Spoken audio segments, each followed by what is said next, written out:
गोरखपुर के महापौर डॉक्टर मंगलेश श्रीवास्तव जी, हमारे माननीय विधायकगण से महेंद्रपाल सिंह जी, से प्रदीप शुक्ला जी, से श्री राम चौहान जी, से विपिन सिंह जी, से फतेह बहादुर सिंह जी, विधान परिषद सदस्य डॉक्टर धर्मेंद्र सिंह जी, महिला आयोग की उपाध्यक्ष श्रीमती चारू चौधरी जी,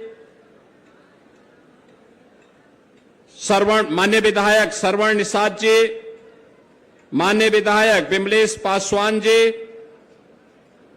पूर्व मेयर श्रीमती अंजू चौधरी जी, भारतीय जनता पार्टी के जिलाध्यक्ष श्री जनार्दन तिवारी जी, महानगर अध्यक्ष श्री रमेश प्रताप गुप्त जी, आज के इस कार्यक्रम में उपस्थित खेल विभाग के प्रदेश के सचिव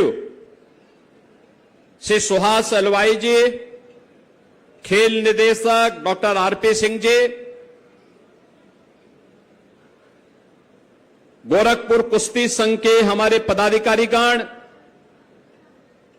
प्रतिभागीगण और भारी संख्या में उपस्थित सभी खेल प्रेमी उपस्थित बहनों और भाइयों, आज नाग पंचमी का पावन पर्व है। इस अवसर पर, नाग पंचमी के अवसर पर मैं आप सबको हृदय से बधाई देता हूं, अपनी शुभकामनाएं देता हूं और सावन मास का तृतीय सोमवार होने के अवसर पर भी देवादिदेव महादेव के श्री चरणों में नमन करते हुए, बाबा गोरखनाथ के श्री चरणों में नमन करते हुए आप सबको मैं बधाई देता हूं। बहनों और भाइयों, जैसे प्राचीन काल में हमारे यहां शक्ति को तोलने का माध्यम हॉर्स पावर था, ऐसे ही आध्यात्मिक शक्ति को तोलने का, जानने का जो माध्यम है, वह माध्यम है हमारी सरपेंट पावर। हर मनुष्य के अंदर एक शक्ति है और शक्ति में संतुलन बनाने का काम जो नाड़ी करती है वो सुषुम्ना नाड़ी है।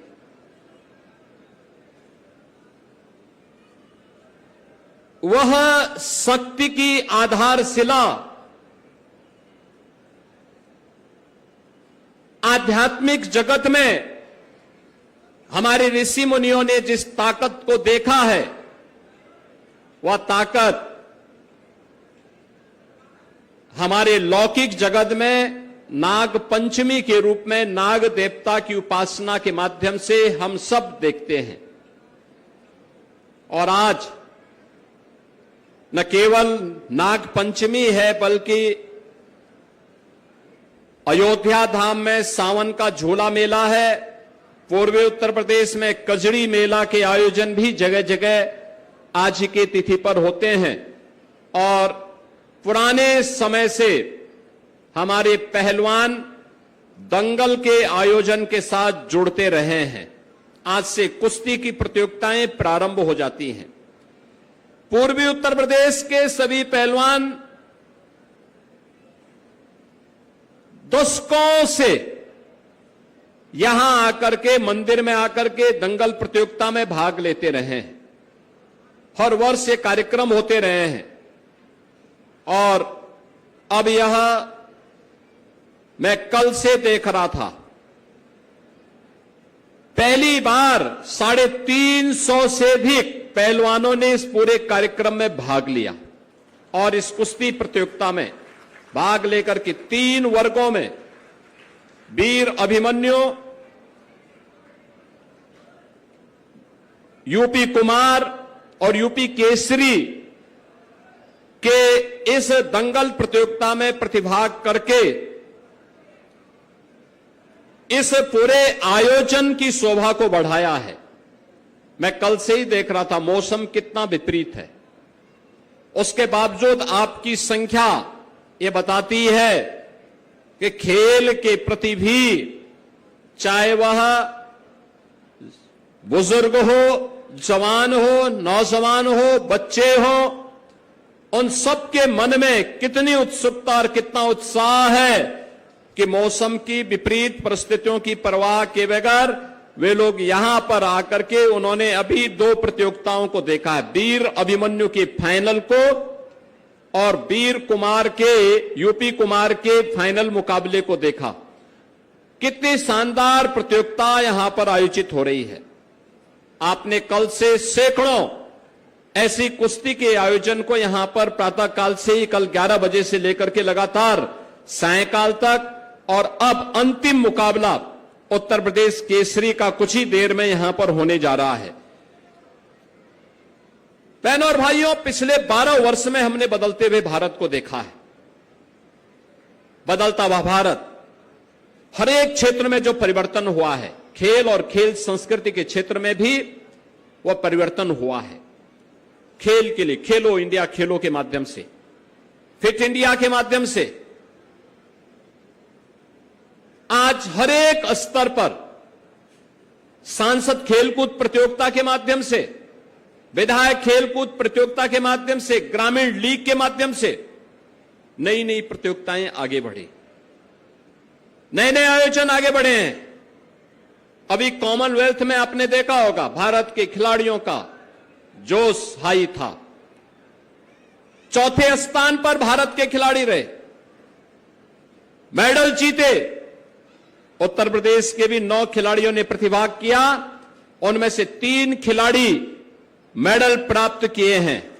एक गोल्ड मेडल, एक सिल्वर, एक ब्रॉन्ज मेडल यूपी से जुड़े हुए खिलाड़ियों ने देश के लिए प्राप्त किए हैं।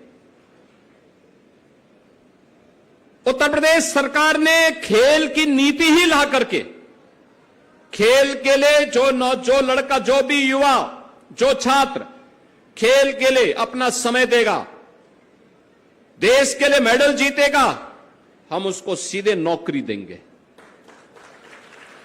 आप सोचो, 500 से ज्यादा नौकरी दे चुके हैं। खेल विभाग में सहायक निदेशक से लेकर के और डिप्टी एसपी तक का पद हमने खेल के उन सभी नौजवानों को दिए हैं जिन्होंने देश के लिए मेडल जीते हैं। कई नौजवान, किसी ने हॉकी में, किसी ने कुश्ती में, किसी ने किसी अन्य खेल में, कबड्डी में जो मेडल जीते हैं, उसके लिए हम लोगों ने किया है। और अभी बहुत शीघ्र, यानी मान के चलिए कि अगले 1 महीने के अंदर फिर से 500 यूपी के नौजवानों को, खेल में मेडल प्राप्त करने वालों को हम फिर से यूपी पुलिस में और यूपी के अलग अलग विभागों में नौकरी देने जा रहे हैं। नौकरी देने जा रहे हैं। जो लोग ओलंपिक में मेडल जीतते हैं, गोल्ड मेडल पे उसको 6 करोड़ रुपए हम यूपी सरकार की तरफ से देते हैं। सिल्वर मेडल जीतने पर 4 करोड़ देते हैं। ब्रॉन्ज मेडल जीतने पर 2 करोड़ रुपए की राशि हम देते हैं अपनी ओर से अलग से। प्रतिभाग करने पर ओलंपिक में 10 लाख रुपए देते हैं। कॉमनवेल्थ और एशियाड में 5-5 लाख रुपए की सहायता देते हैं।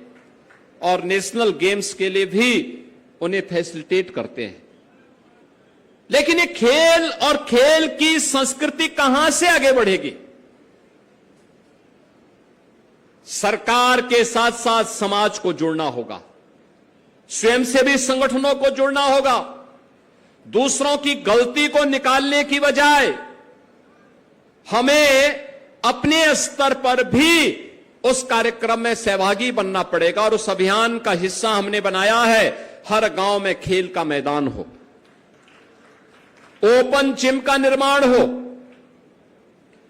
हर विकास खंड में मिनी स्टेडियम, हर जनपद में स्टेडियम, हर कमिश्नरी स्तर पर एक स्पोर्ट्स कॉलेज, और हर स्पोर्ट्स कॉलेज में एक centre of excellence. Centre of excellence का मतलब किसी एक खेल को लेकर के अंतर्राष्ट्रीय स्तर की जो भी विशिष्टताएं हैं, उन विशिष्टताओं को लेकर के हम इन प्रतियोगिताओं को पुराने खिलाड़ियों को कोचेज के रूप में रख करके उन प्रतियोगिताओं को आगे बढ़ाने का कार्य करें। जब ये सारी चीजें बनेंगी, ये इकोसिस्टम बनाने का काम हुआ। पहले यूपी में स्पोर्ट्स यूनिवर्सिटी नहीं थी, अब हमने मेजर ध्यानचंद हॉकी के जादूगर के नाम पर मेरठ में स्पोर्ट्स यूनिवर्सिटी बना दी है। अब वहां वे कार्य प्रारंभ हो गया है, पाठ्यक्रम प्रारंभ हो गए हैं, नई नई प्रतियोगिताएं वहां प्रारंभ हो गई हैं, वर्ल्ड क्लास इंफ्रास्ट्रक्चर दिया जा रहा है। डबल इंजन की सरकार के स्तर पर कोई कमी नहीं। युवाओं को इस अवसर का लाभ लेना चाहिए। और याद रखना, खेल और खेलकूद की गतिविधियों से जितना हमारा युवा जुड़ेगा, उतना ही नशा से दूर रहेगा। याद रखना, दो प्रकार का नशा वर्तमान में पूरी युवा पीढ़ी के जीवन के साथ खिलवाड़ कर रहा है। एक नशा वह है जो ड्रग आदि नशीली पदार्थों के कारण पैदा हुआ है। नशा माफिया युवा पीढ़ी को निगल करके भारत को खोखला बनाना चाहता है। हमें उसके खिलाफ लड़ाई लड़ने के लिए तैयार होना पड़ेगा। हर एक जागरूक नागरिक को, हर राष्ट्रभक्त को इसके खिलाफ लड़ाई लड़ने के लिए तैयारी करनी चाहिए। और दूसरा, स्मार्टफोन का नशा। स्मार्टफोन का नशा, जितना समय आप स्मार्टफोन पर खर्च करते हैं, उसमें से 90% फिजूल का है। 10% ही मात्र आपके उपयोग के लिए भी नहीं है। अगर वह 6 घंटे 5 घंटे आप बचत कर सकें, उनमें से केवल 1 घंटा अपने शरीर के लिए दे सकें, तो स्वस्थ हो जाएंगे। शरीर स्वस्थ होगा तो मस्तिष्क स्वस्थ होगा, मस्तिष्क स्वस्थ होगा तो भारत को सशक्त और समर्थ बनाने में आप अपना योगदान दे पाएंगे और बेहतरीन योगदान दे पाएंगे। मानसिक तनाव से बचे रहेंगे। हर प्रकार की, किसी भी प्रकार की चुनौती से अपने आप को मुकाबला करने के लिए तैयार पाएंगे। और उस तैयारी के लिए आज अपने आप को तैयार करना। एक पहलवान दंगल करने के लिए जाता तो सबसे पहले उसके लिए क्या होता है? किसी भी खिलाड़ी के लिए पहला नियम क्या होता है? आत्मानुशासन का होता है, आत्मसंयम का होता है। समय पे जगता है, समय पे सोता है, खान पान के नियमों का पालन करता है, गुरु शिष्य की परंपरा का अनुपालन करता। आप देखते होंगे जब पहलवान आता अखाड़े में, कोच को भी प्रणाम करता है और अपने उस्ताद को भी प्रणाम करके वहां आता है। यानी श्रद्धा का यह भाव उसे आगे बढ़ने के लिए प्रेरणा देता है, उसको एक ताकत देता है। क्योंकि पुराने जो खिलाड़ी हैं, पहलवान हैं, पुराने उस्ताद हैं, ये कोचेज हैं, इन्होंने अपने जीवन को तपाया है, खपाया है। अलग विषय है, उनके समय में संसाधन नहीं था, प्रोत्साहन नहीं था। अन्यथा उनको भी प्रोत्साहन और संसाधन मिलता, वे भी अंतर्राष्ट्रीय स्तर पर भारत का नाम आगे कर सकते थे, बहुत आगे कर सकते थे। उस समय की सरकारों के एजेंडे में खेल नहीं था, युवा नहीं था। आज जो लोग युवा युवा करके चिल्ला रहे हैं, युवा इनके एजेंडे में कभी नहीं था। ये केवल आपका दुरुपयोग करना चाहते हैं, आपके हितों के लिए। जब इनको अवसर मिला था सत्ता में रहने का, तब भी इन्होंने आपके हितों के लिए कुछ नहीं किया, कुछ भी नहीं किया। तब सब कुछ माफिया की गिरफ्त में डाल दिया, माफियाओं के हवाले कर दिया। और युवा शक्ति का सबसे बड़ा दुश्मन है माफिया प्रवृत्ति। सबसे बड़ा दुश्मन है युवा शक्ति की माफिया प्रवृत्ति। वह शिक्षा माफिया हो, खेल माफिया हो, या फिर पेशेवर माफिया, ड्रग माफिया हो, या किसी भी फील्ड का माफिया।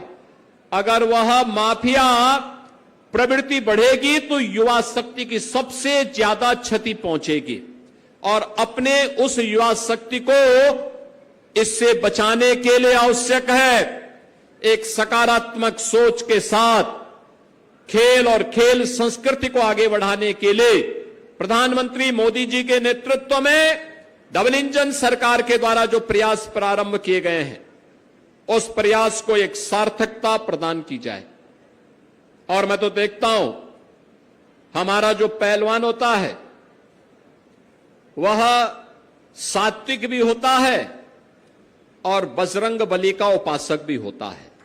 बल बुद्धि विद्या देहु मोहि हरेहु कलेश विकार, यानी सभी प्रकार के कलेश को दूर करने वाले, बल बुद्धि और वैभव देने वाले बजरंग बली की उपासना करता है। बजरंग बली के उपासक हमारे पहलवानगण आज पूर्वी उत्तर प्रदेश के अलग अलग जगह से, अभी मैं देख रहा था कितना शानदार कुश्ती गाजीपुर और गोरखपुर के इन दोनों पहलवानों ने यहां पे वीर अभिमन्यु के लिए यहां पर किया था। कितनी शानदार कुश्ती की थी। दोनों वास्तव में बहुत अच्छी फिट जोड़ी थी और शानदार थी। मैं खेल मंत्री से और केंद्रीय मंत्री कमलेश पासवान जी से भी कह रहा था कि देखो बहुत अच्छी जोड़ी और बहुत अच्छे ढंग से काम कर रहे हैं दोनों पहलवान, और मेहनत करेंगे, अंतर्राष्ट्रीय स्तर पर नाम कमाएंगे, देश का नाम कमाएंगे। गाजीपुर में खेल की संस्कृति को वहां पे बहुत अच्छे ढंग से लोगों ने वहां विकसित की है। आप सोचो ओलंपिक में मेडल देश के लिए प्राप्त करने वाले दो खिलाड़ी ललित उपाध्याय और राजकुमार पाल, ये गाजीपुर के ही एक निजी स्टेडियम से पनपे हैं, आगे बढ़े हैं। खेल इकोसिस्टम जब विकसित होगा उसको विकसित करने के लिए सरकार ने ही उसको आज तय किया है निजी एकेडमी कोई चलाएगा तो निजी एकेडमी के लिए हम सरकार से भी उसको सहायता प्रदान करेंगे। सरकार भी उसका सहयोग करेगी क्योंकि वो युवाओं को तराशने का काम कर रहा है। हमारे पहलवानगण पुराने उस्ताद अपने अखाड़े चलाते थे और मैं तो कहूंगा उत्तर प्रदेश सरकार उनका रजिस्ट्रेशन करवाएं, उनके लिए अखाड़ों का निर्माण करें, उनके लिए मैटिंग दें और उनको अन्य सहायता दे करके जिससे कोचेज के लिए, मैनेजर के लिए, वहां की सहायक टीम के लिए कुछ सहायता प्राप्त हो और उन खिलाड़ियों को प्रोत्साहन मिल सके जो खेल और खेल खिलाड़ी रेसलिंग के क्षेत्र में आगे बढ़ना चाहते हैं। स्पोर्ट्स के जिस भी क्षेत्र में निजी क्षेत्र सहयोग करेगा, राज्य सरकार की खेल नीति उसमें सहयोग करने की है, हम उसको पूरा सहयोग करेंगे। उत्तर प्रदेश सरकार बहुत शीघ्र अपनी नई युवा नीति लेकर के आ रही है। युवा नीति में हम युवाओं के लिए ढेर सारे आयोजन करने जा रहे हैं, ढेर सारे प्रोग्राम को आगे बढ़ाने जा रहे हैं। कोई प्रतियोगी परीक्षाओं की तैयारी करेगा तो अभ्युदय कोचिंग को हर कॉलेज और विश्वविद्यालय तक हम पहुंचाने जा रहे हैं, फिजिकली भी और वर्चुअल भी। हर युवा उसके साथ जुड़ेगा, उसको एक प्लेटफॉर्म मिलेगा। उत्तर प्रदेश सरकार ने सुनिश्चित किया है हर जिले में एक एम्प्लॉयमेंट जोन हम बना रहे हैं। एम्प्लॉयमेंट जोन का मतलब स्किलिंग एंड एम्प्लॉयमेंट जोन। एक छत के नीचे नौजवान की स्किलिंग भी होगी, उसको एम्प्लॉयमेंट भी मिलेगा। युवा के जीवन के साथ खिलवाड़ करने वाला कोई भी माफिया, वह नकल माफिया हो या किसी भी फील्ड का शिक्षा माफिया हो, अगर उसने किसी युवा के जीवन के साथ खिलवाड़ किया तो उसकी पूरी प्रॉपर्टी को जब्त करते हुए हम उसके खिलाफ बहुत सख्त कार्रवाई कर रहे हैं। आज के इस अवसर पर मैं इन प्रतियोगिताओं में प्रतिभाग करने वाले जितने भी हमारे युवा खिलाड़ी आए थे, इन सब का मैं अभिनंदन करता हूं। यहां पे अभी वीर अभिमन्यु और वीर कुमार में हमारे दो प्रतियोगिताएं हुई हैं जिनके फाइनल हुए हैं। मेडल जीतने वाले दोनों प्रतियोगिताओं में उन दोनों प्रतिभाशाली खिलाड़ियों को मैं हृदय से बधाई देता हूं। फाइनल में पहुंचे हुए जो रनर अप थे, इन दोनों प्रतियोगिताओं में उनके प्रति मेरी संवेदना है, लेकिन जोरदार खेल का परिचय उन्होंने किया है, अच्छा खेल खेला है और प्रयास करेंगे तो और अच्छा निखार आएगा और हमें जितना अच्छा हम कर सकते हैं उसका और अच्छा करने की गुंजाइश होनी चाहिए। अभी यूपी केसरी का फाइनल मुकाबला होने जा रहा है और हम सब की भी इच्छा है उसको बेहतरीन तरीके से देखें। जीत और हार अपनी जगह है, सबसे पहले मैदान में आकर के डट जाना है। जैसे दुबे जी कह रहे थे कि मैं तो आ गया लेकिन और भाग गए, और मुझे लगता है कि उन्होंने ताल ठोक दी। वो कह रहे थे कि हम भी आएंगे, भाई सांसद खेलकूद प्रतियोगिता तो सांसद स्वयं अजमाए पहले, लेकिन अब उनके साथ कोई सांसद हाथ मिलाने वाला नहीं था, तो उन्होंने कहा चलो अब यूपी केसरी पे ही ध्यान देते हैं। तो यूपी केसरी की ओर हम सबका ध्यान है।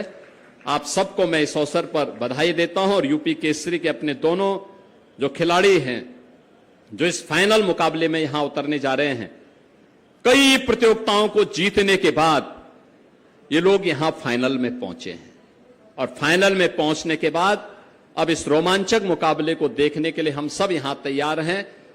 मैं आज के इस अवसर पर एक बार फिर से इन दोनों खिलाड़ियों को भी हृदय से बधाई देता हूं, इनका अभिनंदन करता हूं और विश्वास करता हूं कि खेल को और निखार देकर के इस अंतर्राष्ट्रीय प्रतियोगिताओं के लिए अपने आप को तैयार करेंगे और भारत के लिए मेडल लेके आएंगे, क्योंकि 2030 का कॉमनवेल्थ भारत में होने जा रहा है और भारत की इस प्रतियोगिता में कोई खिलाड़ी चूकना नहीं चाहिए।